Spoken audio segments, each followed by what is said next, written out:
Hello friends, welcome to exam भी। मैं हूं अरुणिमा और इस वीडियो में हम देखेंगे नाबार्ड 2022 के लिए आपका क्या अप्रोच होना चाहिए इंग्लिश लैंग्वेज के लिए। इंग्लिश अगर आप देखो तो नाबार्ड में बहुत इम्पोर्टेंट है, क्योंकि आपके प्री में भी है एक पेपर 30 मार्क्स और फिर मेन में भी आपका ये 100 मार्क्स का डिस्क्रिप्टिव इंग्लिश हो जाता है। ठीक है। देखेंगे हमारा क्या अप्रोच होना चाहिए। हालांकि प्री में ये क्वालिफाइंग है, लेकिन अगर आप पिछले साल देखोगे तो इसका कट ऑफ देखोगे, कट ऑफ बहुत ज़्यादा लो नहीं है। दैट मीन्स कि इसे क्वालिफाई करने के लिए हमें अच्छी तरह से मेहनत करनी होगी और हमारा एक अच्छी प्लानिंग होनी चाहिए, सो दैट ऐसा ना हो कि हम इसमें क्वालिफाई ना कर पाए और हमारी सारी की सारी मेहनत बेकार चली जाए। इस सेशन में हम क्या देखने वाले हैं? सबसे पहले हम देखेंगे एग्जामिनेशन पैटर्न बहुत ही शॉर्ट में और कट ऑफ, जिससे कि हमें समझ में आएगा कि इसका पैटर्न क्या है, एग्जामिनेशन स्कीम क्या है। क्योंकि ये प्री में क्वालिफाइंग है, मेंस में इसका ऐड होता है marks, and then cut off क्या रहा पिछले सालों में, जिससे हमें अंदाजा लगेगा कि हमारा टारगेट स्कोर क्या होगा। उसके बाद इंग्लिश का सिलेबस, एग्जाम एनालिसिस, पिछले साल जो पेपर आया था उसमें किस किस टॉपिक से कितने क्वेश्चन आए थे। ग्रामर एंड रीडिंग इंपॉर्टेंट है कि नहीं, बहुत लोगों का कहना है, बहुत सारे वीडियोस में मैंने देखा है कि कई लोग ये बोलते हैं कि चूंकि ये क्वालिफाइंग है इंग्लिश इसमें, तो आपको ग्रामर और रीडिंग स्किल इतना ज़रूरत नहीं है। कुछ ऐसा कर लो, ये 1 घंटे का ये वीडियो देख लो या 2 घंटे का ये कर लो, इससे आपका क्वालिफाई हो जाएगा। इस पे हम चर्चा करेंगे कि ग्रामर और रीडिंग एंड रीडिंग इंपॉर्टेंट है कि नहीं, और है तो क्यों, नहीं है तो क्यों नहीं। एंड फिर अंत में इन सारी बातों को समझते हुए हमें अपना प्रिपरेशन कैसे स्टार्ट करना है इंग्लिश के लिए, हमें अपनी क्या स्ट्रैटेजी रखनी है। Without wasting any time, let us start. अगर हम पैटर्न की बात करें तो 8 सब्जेक्ट्स हैं प्री में। यहाँ पे फेज 1, फेज 2 और फेज 3, 3 फेजेस में एग्जाम आपका होता है। फेज 1 फेज 2 ऑनलाइन होगा और फेज 3 जो होगा वो पर्सनल इंटरव्यू होगा। ये फेज 1 का आपके सामने स्क्रीन पे है। 8 सब्जेक्ट्स हैं, जिसमें से फर्स्ट 5 सब्जेक्ट्स आपके क्वालिफाइंग है। Reasoning, English language, computer knowledge, quantitative aptitude and decision making. ठीक है। आप देखो मार्क्स जो एलोकेटेड है वो इंग्लिश को 30 है। हम ज्यादा फोकस इंग्लिश पे करेंगे। लास्ट के जो 3 सब्जेक्ट्स हैं, जनरल अवेयरनेस 20 मार्क्स के, ईएसआई 40 मार्क्स के एंड एआरडी 40 मार्क्स के, ये आपके इससे आपका मेरिट लिस्ट में ये सारे स्कोर काउंट होंगे, ये 3 सब्जेक्ट। तो अब आपको समझना है, आपको ऐसे तैयारी करने हैं कि शुरू के जो 5 सब्जेक्ट हैं इंक्लूडिंग इंग्लिश लैंग्वेज, इसमें क्वालिफाई करना जरूरी है। क्योंकि और लास्ट के जो 3 सब्जेक्ट हैं इसके मार्क्स आपके एग्रीगेट में आएंगे, जिसके बेसिस पे आपको मेंस के लिए कॉल आएगी। तो आपको बहुत क्लियर रहना है शुरू से कि इन पांचों में क्वालिफाई करना बहुत जरूरी है। इसको हम ऐसा ना सोचे कि अरे सिर्फ क्वालिफाई ही तो करना है, क्योंकि कई बार ऐसी गफलत भी हो जाती है। ऐसे भी कई स्टूडेंट्स हैं जिनका जनरल अवेयरनेस, ईएसआई और एआरडी में बहुत अच्छे मार्क्स आए, लेकिन वो कहीं ना कहीं या तो इंग्लिश में फेल हो गए, या फिर क्वांट में फेल हो गए, या फिर डिसीजन मेकिंग में फेल हो गए। तो थंब रूल ये रखना है कि शुरू के जो 5 सब्जेक्ट है, reasoning, English, quant, decision making and computer knowledge, इसमें हमें ये इंश्योर करना है कि हमें पास जरूर करना है। नहीं तो आपका ये 6, 7, 8 पेपर चेक नहीं होगा। और 6, 7, 8 जनरल अवेयरनेस, ईएसआई और एआरडी में आप जितने स्कोर कर सको, जितना ज्यादा स्कोर कर सको उतना अच्छा है। पेपर हिंदी और इंग्लिश दोनों में होगा, और यहाँ पे सेक्शनल टाइम नहीं दिया होगा पिछले बार जैसा था। इस बार देखते हैं, लेकिन मोस्ट प्रोबेबली वही रहेगा। तो पिछले बार 2 घंटे का टाइम आपको दे दिया गया था और ये 200 क्वेश्चन करने थे। यहाँ पे टाइम मैनेजमेंट बहुत क्रूशियल हो जाता है कि कौन से सेक्शन में आपको कितना वक्त लगाना है। ठीक है। आपकी स्क्रीन पे आप कट ऑफ डिटेल्स देख पा रहे होंगे, ये पिछले साल का है। अगर आप ध्यान से देखोगे, सबसे ज्यादा कट ऑफ इंग्लिश का ही है ना। यहाँ पे आप देख सकते हैं 11.25 अनरिजर्व्ड कैटेगरी के लिए। ठीक है। जो कि सबसे ज्यादा है, जितने भी यहाँ पे सब्जेक्ट हैं क्वालिफाइंग सेक्शन में और मेरिट सेक्शन में, सबसे ज्यादा इंग्लिश का कट ऑफ है। तो यहाँ पे देखो, अगर किसी का और जो एग्रीगेट कट ऑफ है जनरल में 53.50 है, तो कोई ऐसा भी स्टूडेंट होगा जिसको कि एग्रीगेट 70 आया होगा, लेकिन इंग्लिश में उसको 11 मार्क्स आए, तो वो मेंस के लिए क्वालिफाई नहीं हुआ। सो इसीलिए बहुत ज़रूरी है कि आप इंग्लिश पे फोकस करें। इंग्लिश में आप फेल होना अफोर्ड नहीं कर सकते हैं। सो ये कट ऑफ डिटेल आप ध्यान से इसको देख लें। आप जिस भी स्ट्रीम के लिए हैं उसके लिए अपना देख लें। देखो एग्रीगेट बहुत ज़्यादा नहीं जाता। आप देखो राजभाषा वगैरह में तो इट इज़ ओनली 23.50, जो कि बहुत ज़्यादा कम है। और आप सेक्शनल कट ऑफ में भी देखो, रीजनिंग में 3.75 है, कंप्यूटर में 3.25, quant 5, decision making 1.25, general awareness 3, and then आपका ESI 4.50 एंड ARD 6.50। तो सेक्शनल कट ऑफ सबसे ज़्यादा इंग्लिश का है। आप ये इंश्योर करें इंग्लिश और साथ ही साथ सभी सब्जेक्ट के सेक्शनल कट ऑफ क्लियर हो, और एग्रीगेट आप अपने अपने स्ट्रीम का देख करके इस हिसाब से अपना टारगेट स्कोर तय कर लें। यहाँ पे आप फेज 2 का कट ऑफ देख पा रहे हैं, लेकिन हम आज इस सेशन में फेज 1 पे फोकस करेंगे। आप चाहे तो वीडियो को पॉज करके आप इसको देख ले इसकी डिटेल्ड वीडियो हम बाद में बनाएंगे। आज के सेशन में let us focus on pre. Syllabus की अगर हम बात करें तो दो तरह से हमें सिलेबस कवर करना है। ग्रामर, मेरे हिसाब से ग्रामर आपको जरूर ध्यान देना चाहिए, क्योंकि अगर आपके ग्रामर में भी बहुत डिटेल में, बहुत डीप में आपको नहीं जाना है। कुछ ऐसे पोर्शंस हैं जिसपे हमें ध्यान देना है जहां से क्वेश्चंस पूछे जाते हैं। ग्रामर में ये ध्यान रखना है कि डायरेक्ट क्वेश्चन नहीं आएंगे। जो आपकी टेंसेस की नॉलेज है, जो आपकी पार्ट्स ऑफ स्पीच की नॉलेज है, उस नॉलेज का एप्लीकेशन वो आएगा एग्जाम में। लेकिन जरूरी इसलिए है क्योंकि अगर आपके ये पक्के हैं, ये ग्रामर पक्का है, कुछ ग्रामर रूल्स आपको मालूम है, तो एग्जाम में आप बहुत सारा वक्त बचा पाते हैं, और वो जो वक्त बचेगा उससे आप मेरिट सेक्शन वाले क्वेश्चंस कर सकते हैं। और दूसरा, वक्त बचाने के साथ साथ दूसरा फायदा ये होता है कि आप श्योर होते हैं कि यहाँ पे मेरा आंसर सही है। अदरवाइज आप श्योर नहीं होते कि सही है कि नहीं है। अभी हम आगे देखेंगे कि मैं ऐसा क्यों कह रही हूँ। दूसरा, पैरेलली आपको वोकेबलरी और अपने रीडिंग स्किल पे भी काम करना है। अब देखो, ये तो हो गया कि ग्रामर के पोर्शंस हैं। अब सीधा सीधा वहां पे ऐसा सब्जेक्ट वर्ब एग्रीमेंट से क्वेश्चन नहीं आएगा या टेंसेस से नहीं आएगा। क्वेश्चन किस प्रकार के आएंगे? Reading comprehension. रीडिंग कॉम्प्रिहेंशन में ज्यादा रोल होगा आपके रीडिंग स्किल्स का। ठीक है। एरर स्पॉटिंग में बहुत सारे क्वेश्चन आपके ग्रामर पे बेस्ड होते हैं और वोकेबलरी भी बेस्ड भी होते हैं। सेंटेंस इंप्रूवमेंट में भी ग्रामर बेस्ड क्वेश्चंस होते हैं। सेंटेंस कंप्लीशन में it would be a combination of, mostly it is like based on reading skills. Fillers में ग्रामर, मतलब मेरे कहने का मतलब है कि अगर आपने ग्रामर और वोकेबलरी और रीडिंग स्किल्स दोनों को पैरेलली कवर किया तो फिर बहुत आसानी से आप कट ऑफ क्लियर करेंगे, क्योंकि यहाँ पे आपको 30 में 30 नहीं लेके आना है। लेकिन पिछले साल का कट ऑफ देखते हुए मैं कहूंगी एटलीस्ट 15 तो आपको टारगेट जरूर करना चाहिए। ठीक है। ये सारे हेड्स पे हमें काम करने हैं एक एक करके। यहाँ पे क्या होगा, जैसे आपने पार्ट्स ऑफ स्पीच पढ़ा या सब्जेक्ट वर्ब एग्रीमेंट सीखा। अब सब्जेक्ट वर्ब एग्रीमेंट सीखा तो एग्जाम में एरर स्पॉटिंग में भी कुछ क्वेश्चन हो सकते हैं सब्जेक्ट वर्ब एग्रीमेंट के बेसिस पे, फिलर में भी हो सकते हैं, मैच द कॉलम में भी हो सकते हैं, आपके पैराजम्बल में अगेन रीडिंग स्किल। इसमें आप देखो रीडिंग कॉम्प्रिहेंशन और पैराजम्बल्स कुछ हद तक सेंटेंस कंप्लीशन आपके रीडिंग स्किल पे ज्यादा डिपेंड करेंगे, और बाकी जो है वो grammar and grammar rules and vocabulary पे। ओके। पिछले साल का क्वेश्चन पेपर देखें तो रीडिंग कॉम्प्रिहेंशन से 10 क्वेश्चन थे। मैं कहूंगी इजी टू मॉडरेट लेवल का पेपर था। Word swapping 5, error detection 5 questions थे, पैराजम्बल्स 5 थे और फिलर्स 5 थे।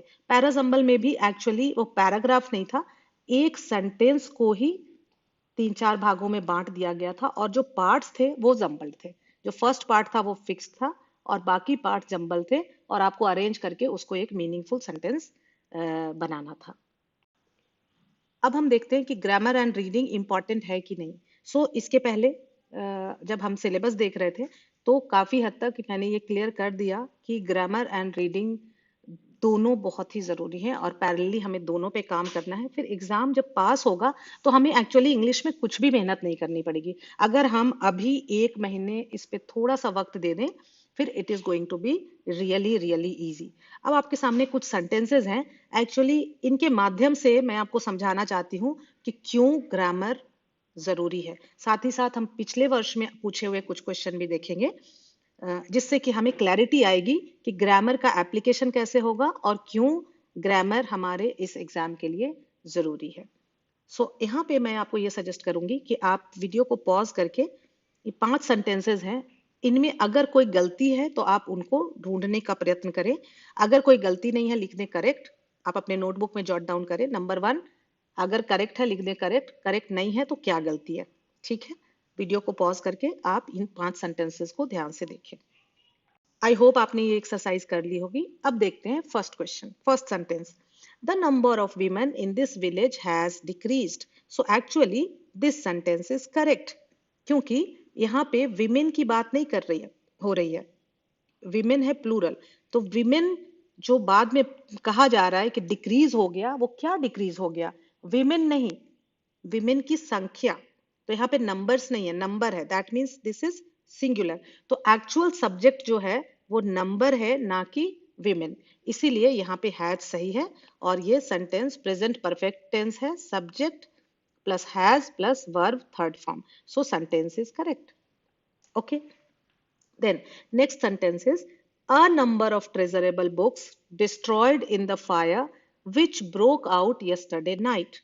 अब यहाँ पे इस सेंटेंस में आप देखोगे कि जब हम कहते हैं राम प्लेज, तो राम सब्जेक्ट है और प्ले क्या है? वर्ब है।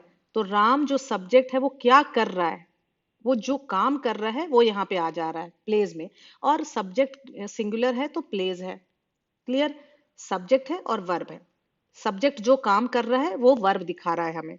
अब यहाँ पे कहता है अ नंबर ऑफ ट्रेजरेबल बुक्स, तो अ नंबर ऑफ ट्रेजरेबल बुक्स यहाँ पे क्या हो गया? सब्जेक्ट हो गया। डिस्ट्रॉयड इन द फायर, कहता है कि इतने सारे ट्रेजरेबल बुक्स जो हैं उन्होंने डिस्ट्रॉय कर दिया फायर में। यहाँ पे क्या कर रहा था? राम खेलता है। ये प्ले कौन कर रहा है? राम। तो यहाँ पे ये डिस्ट्रॉय कौन कर रहा है? बुक्स। तो अब हमें सोचना है कि बुक्स डिस्ट्रॉय करेंगे कि बुक्स डिस्ट्रॉय हो जाएंगे फायर में। यहाँ पे आपके एक्टिव पैसिव वॉइस की नॉलेज काम आएगी। देखो कितना सटल है और कितना सिंपल है। अगर आपको एक्टिव पैसिव वॉइस नहीं पता है तो बहुत मुश्किल होगा इसको पकड़ना। लेकिन अगर मालूम है, आप क्लियर कट पकड़ लेंगे कि भाई यहाँ पे सब्जेक्ट है अ नंबर ऑफ ट्रेजरेबल बुक्स, तो वो थोड़ी ना डिस्ट्रॉय करेगा, वो तो डिस्ट्रॉय हो जाएगा फायर में। तो यहाँ पे कहेंगे यस्टरडे नाइट की बात हो रही है, तो पास्ट टेंस की बात हो रही है, तो वॉज डिस्ट्रॉयड कहेंगे अगर सब्जेक्ट सिंगुलर है, वर डिस्ट्रॉयड कहेंगे अगर सब्जेक्ट प्लूरल है। अब देखिए, अब कहता है अ नंबर ऑफ ट्रेजरेबल बुक्स। अभी हमने देखा था द नंबर ऑफ विमेन में हमने इसको सिंगुलर माना था क्योंकि नंबर है सब्जेक्ट, विमेन नहीं। तो यहाँ पे भी बुक्स नहीं है सब्जेक्ट, सब्जेक्ट क्या है? नंबर। तो यहाँ पे भी हम सिंगुलर मानेंगे, लेकिन नहीं। अब थोड़ा सा और ध्यान दीजिए, यहाँ फर्स्ट सेंटेंस में द नंबर था और यहाँ अ नंबर है। तो जब हम अ नंबर ऑफ कहते हैं तो इसका मतलब हो जाता है सम। द नंबर ऑफ विमेन मतलब औरतों की संख्या, सिंगुलर हुआ संख्या। अ नंबर ऑफ ट्रेजरेबल बुक्स मतलब कुछ। अ नंबर ऑफ मतलब यहाँ पे संख्या नहीं हुआ, इसका मतलब हुआ सम। तो सम तो प्लूरल हुआ, तो इसका मतलब यहाँ पे आपका आंसर हो जाएगा a number of treasurable books were destroyed in the fire which broke out yesterday night. अगर आपको 100% नहीं भी समझ में आ रहा है तो बस इतना समझने की कोशिश करें कि अगर हम tenses, parts of speech, direct indirect speech और एक्टिव पैसिव वॉइस, ये 4 और एक चलो इसमें और ऐड कर दो सब्जेक्ट वर्ब एग्रीमेंट, अगर ये 5 पे हम अपनी पकड़ बना लें तो ये क्वेश्चंस हमारे लिए बहुत ही आसान हो जाएंगे। क्लियर है? Third question, each cloud have an unique and homogeneous mix of chemical elements and isotopes which its stellar progeny inherits. अब यहाँ पे ग्रामर रूल क्या कहता है कि each जो है वो हमेशा सिंगुलर होता है, याद रखेंगे आप। तो each cloud जब सिंगुलर है तो ये have गलत हो गया ना, यहाँ पे क्या होना चाहिए? जब ये सिंगुलर है तो होना चाहिए has, पहली गलती। दूसरी गलती यहाँ पे है यूनिक है तो ये एन नहीं होना चाहिए, अयूनिक। अयूनिक क्यों? क्योंकि आप कहेंगे भाई यू तो वॉवेल है, जब यू वॉवेल है तो यहाँ एन होना चाहिए था, अ क्यों होगा? यू वॉवेल है लेकिन एन कहाँ पे होता है? जहां पे वॉवेल साउंड होता है ना। सो जब हम अम्ब्रेला बोलते हैं तो इस यू की वजह से हम एन अम्ब्रेला नहीं बोलते हैं। जो हमारे मुंह से साउंड निकलता है अम्ब्रेला, ये जो बोलते हैं, इस साउंड की वजह से ये एन होता है। उसी तरह से यहाँ पे आप देखो, यूनिक में हम क्या बोलते हैं? यूनिक, य बोलते हैं। और य किसका साउंड है? वाई का, और वाई वॉवेल नहीं है, इसलिए यूनिक होगा, इसलिए यूनिवर्सिटी होगा, इसलिए वन आइड मैन होगा। क्लियर है? इस तरह से देखेंगे तो थर्ड में दो गलतियां आप देखते जाओ, आपने जो नोट किया था और यहाँ जो मैं बता रही हूँ वो मैच हो रहा है कि नहीं हो रहा है। Then next, each employ is required to give their opinion on this matter. अब अभी अभी हमने थर्ड क्वेश्चन में देखा कि ईच जो होता है क्या होता है? सिंगुलर होता है। जब ये सिंगुलर होता है तो इज सही है, लेकिन फिर देयर क्यों आ जाएगा? यहाँ पे हिज और हर ओपिनियन। क्लियर है? नेक्स्ट, ये इतना ही सिंपल होगा। इन चीजों का अगर आपको ज्ञान है और अगर आप एग्जाम में जब आपके क्वेश्चंस के सामने आपको स्ट्राइक कर जाती है ये बातें, और वो स्ट्राइक कब करेंगी? जब आप प्रैक्टिस करेंगे, तो इंग्लिश आपके लिए बहुत ही इजी हो जाएगा। Next, neither Ritesh, who had a stellar academic record until high school, nor Genelia, who was average in academics throughout her life, believed that they could clear the exam. अब यहाँ पे neither और nor जब भी आता है, हमेशा logically तो ये लगता है कि दोनों के बारे में बात हो रही है, ना रितेश ना जिनीलिया। लेकिन ग्रामर रूल ये कहता है कि जब भी आपके पास नीदर नॉर हो, तो आगे आप जो सेकंड सब्जेक्ट है उसके हिसाब से बढ़ेंगे। तो हमारा सेकंड सब्जेक्ट कौन है? जिनीलिया। सो हु वॉज सही है, ठीक है। यहाँ पे हम नहीं कहेंगे कि हु वर होना चाहिए, क्योंकि ये हु किसके लिए आ रहा है? जिनीलिया के लिए। हु वॉज सही है। Average in academics through out her life, ये भी सही है। Believed that they could clear the exam, अब ये दे गलत हो गया। Believe that she could clear the exam, क्योंकि थ्रू आउट यूनिफॉर्मिटी मेंटेन होनी चाहिए। और हमें जैसे ही नीदर नॉर आया, सेकेंड सब्जेक्ट को पकड़ना है और आगे बढ़ना है। राइट? ये जो एरर डिटेक्शन का क्वेश्चन आपको दिख रहा है यहाँ पे, ये लास्ट ईयर का मेमोरी बेस्ड पेपर में से मैंने लिया है। सो आप देखो कि ये सेंटेंस 4 भाग में डिवाइडेड है और ये आपको पकड़ना है कि कहाँ पे कौन सा पार्ट गलत है। ठीक है? The perceptions related to post कोविड-19 that are perpetuating in our society, such as fear and mental health issues, are important and need to tackle. अब यहाँ पे need to tackle, और इसका सब्जेक्ट कौन है? Mental, fear and mental health issues. तो fear and mental health issues, ये issues need to tackle, मतलब इश्यूज को तो जरूरत नहीं है ना टैकल करने की, इश्यूज टैकल होने चाहिए। सो यहाँ पे भी अगेन सब्जेक्ट वर्ब एग्रीमेंट की गलती है। So are important and need to be tackled, need to be tackled. वो नहीं टैकल करेंगे, उनको टैकल करना है, हम लोग टैकल करेंगे। किसको? Fear and mental health issues को। सो यहाँ पे फोर्थ गलत है। Next, so here you can see one filler question, और ऑप्शंस में सारे फ्रेजल वर्ब्स हैं। So that is why phrasal verbs are also very important.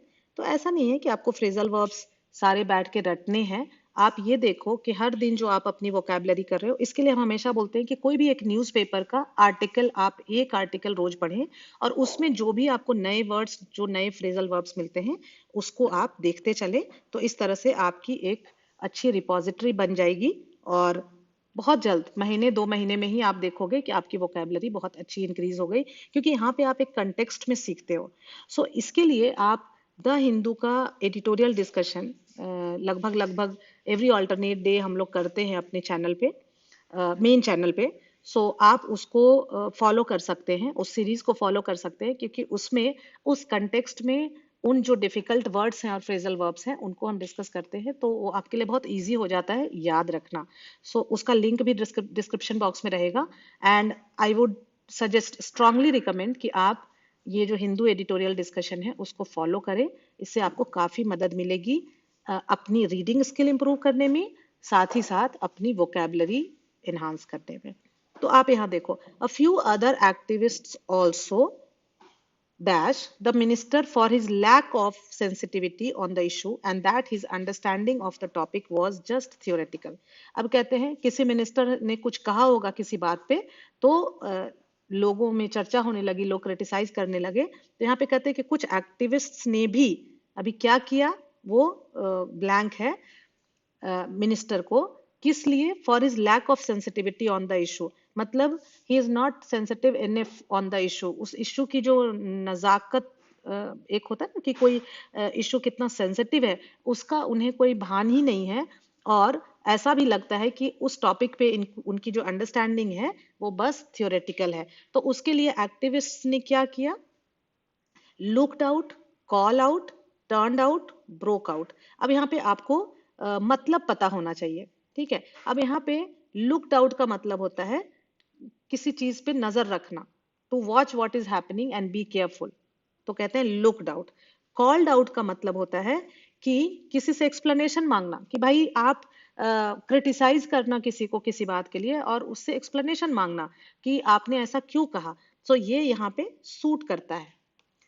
A few other activists also called out the minister